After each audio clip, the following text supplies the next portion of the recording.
What you are about to hear is all based off executive order on the White House webpage called Ending Crime and Disorder on American Streets, signed July 24th, 2025. We have been working with several attorneys to understand this executive order. We have also spoken to individuals we can't name but have verified positions we can tell you are far removed from Stephen Miller, but close enough to know that this executive order was written by Stephen Miller. We have left this out of the actual report. If you actually care, the information provided will allow you to put together everything we are unable to say. In date 11/02/2025, subject operational analysis executive order ending crime and disorder on America's streets. Analyst designation Whiskey Alpha 1 Oscar Romeo 1 actual Whiskey Alpha Echo 1 actual Mike Oscar 2 1 actual report.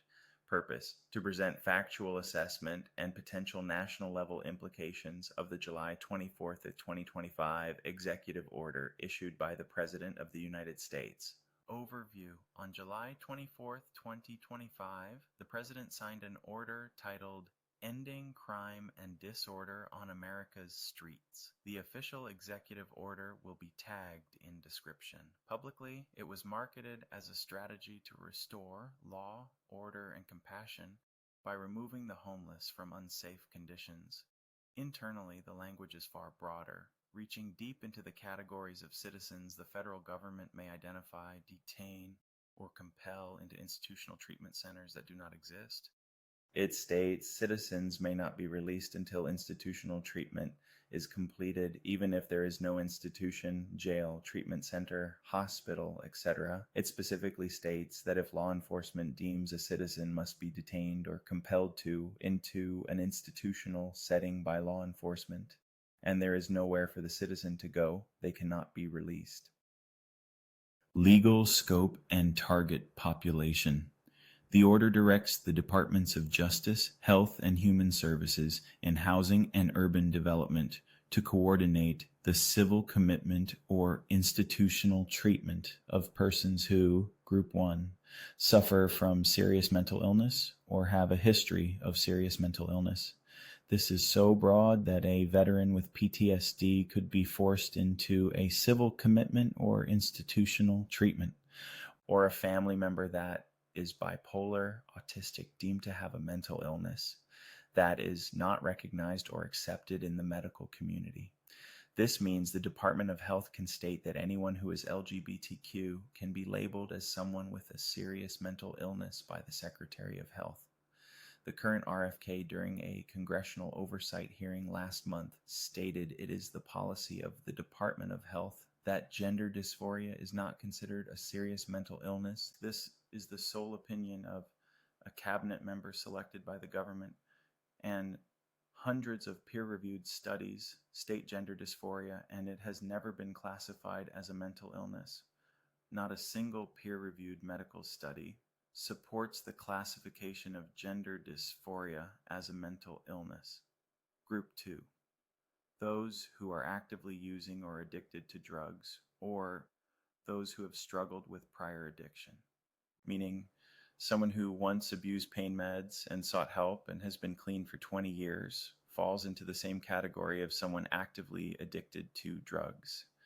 They also don't make any exception for marijuana, legal in many states, or alcohol, legal in all states. It's also not a medical professional that gets to make the decision of who gets forced into civil commitment or institutional treatment. Federal law enforcement officers with no specialized training have sole decision-making power to involuntarily detain a U.S. citizen and place them into an institution with no habeas corpus, and there is nothing that states how long or short these sentences will be. Group 3. Americans that are chronically homeless based on a new definition of chronically homeless that has not been released or living in public disorder. Housing and Urban Development was asked during a closed-door congressional oversight meeting. Republican Congressman Mike Simpson from Idaho asked Secretary Simpson if the new definition of homelessness has been created.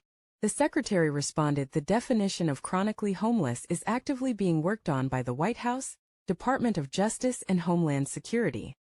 He literally just said that the White House has decided that the Department of Justice and all domestic federal law enforcement will be the ones deciding who is homeless and who is not homeless.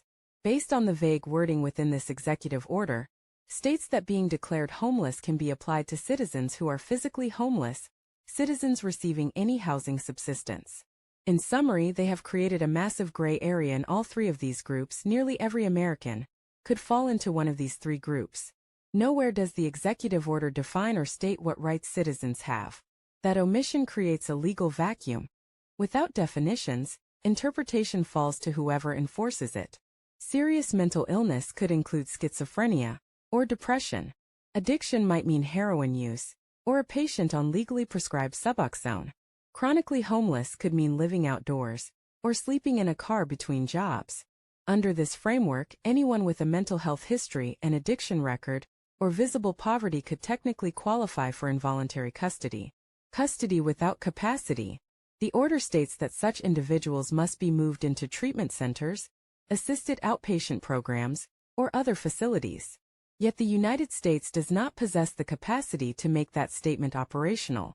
Psychiatric beds is almost equal to 11.7 per 100,000 citizens. This is already full, on average operating over 50% higher than its total bed capacity. Detox and inpatient rehab. National wait lists measured in days to months. Currently, getting someone into a detox or treatment facility takes 3 to 5 weeks nationwide, and that's with the help of a case manager. Correctional institutions. Currently operating over 95% capacity in more than half the states. The truth is, correctional institutions are actually 30% over capacity nationwide. In the most recent Bureau of Prisons Capacity Report dated October 10, 2025, they have drastically increased the total number of prison beds. They did this by adding prisons and jails to the active list that have not held inmates for anywhere between 4 and 67 years. They've also added newly created locations like the facility created in the Florida Everglades, which has been called Alligator Alcatraz as members of the Trump administration. This executive order also forbids releasing these individuals back onto the street once detained. In simple terms, there is nowhere to place them, and no lawful mechanism to release them. Potential operational outcomes. Intelligence modeling by safe ground analysis identifies 4 likely outcomes. Expansion of carceral systems. Overflow from treatment programs redirected to local jails, which then become de facto mental health hubs. This merges social care with incarceration, creating a carceral continuum rather than genuine treatment. Creation of ad hoc facilities. States pressured to repurpose decommissioned schools, warehouses, FEMA shelters, and even military installations into temporary treatment centers. Recent agreements made between Uganda, El Salvador, the Central African Republic, and the United States to send immigrants to detention facilities in these countries is an additional worry. Oversight uncertain. Civil rights risks extreme.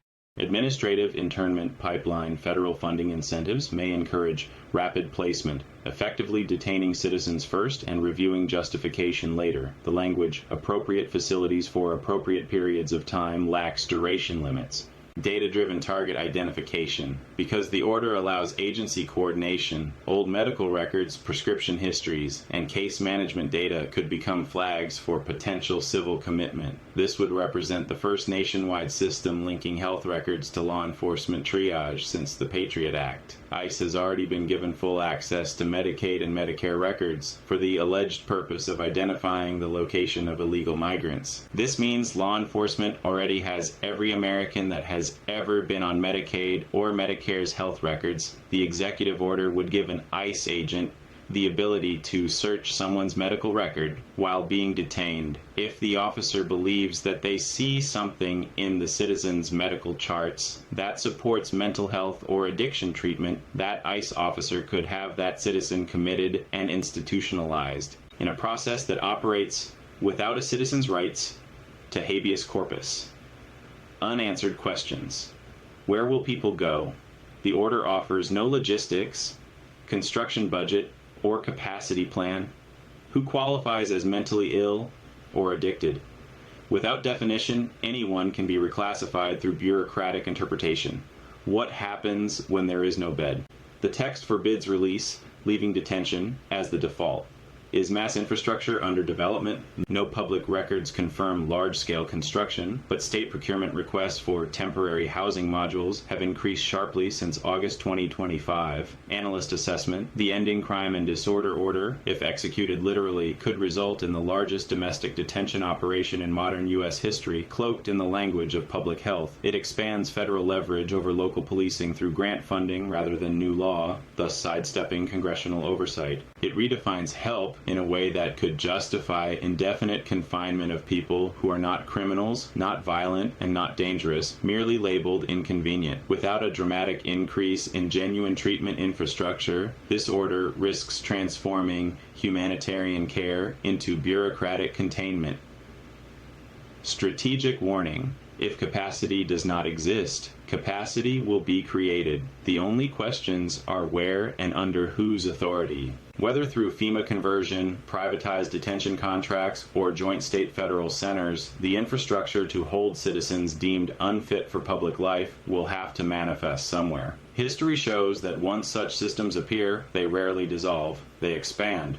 Conclusion: this is not speculation. It is logistics. An order has been signed that demands the removal of hundreds of thousands of Americans from public spaces, while providing no lawful or physical place to put them. The absence of capacity does not stop policy, it only changes its form. The public must demand transparency before concrete foundations appear behind barbed wire, and the phrase, "for their own good," becomes official doctrine. Every American needs to read the executive order Ending Crime and Disorder on American Streets, signed and dated July 24th, 2025. It can be found on the White House website under Executive Orders. A link will also be attached to the description of this order. Distribution: open source release for the awakening of the American people.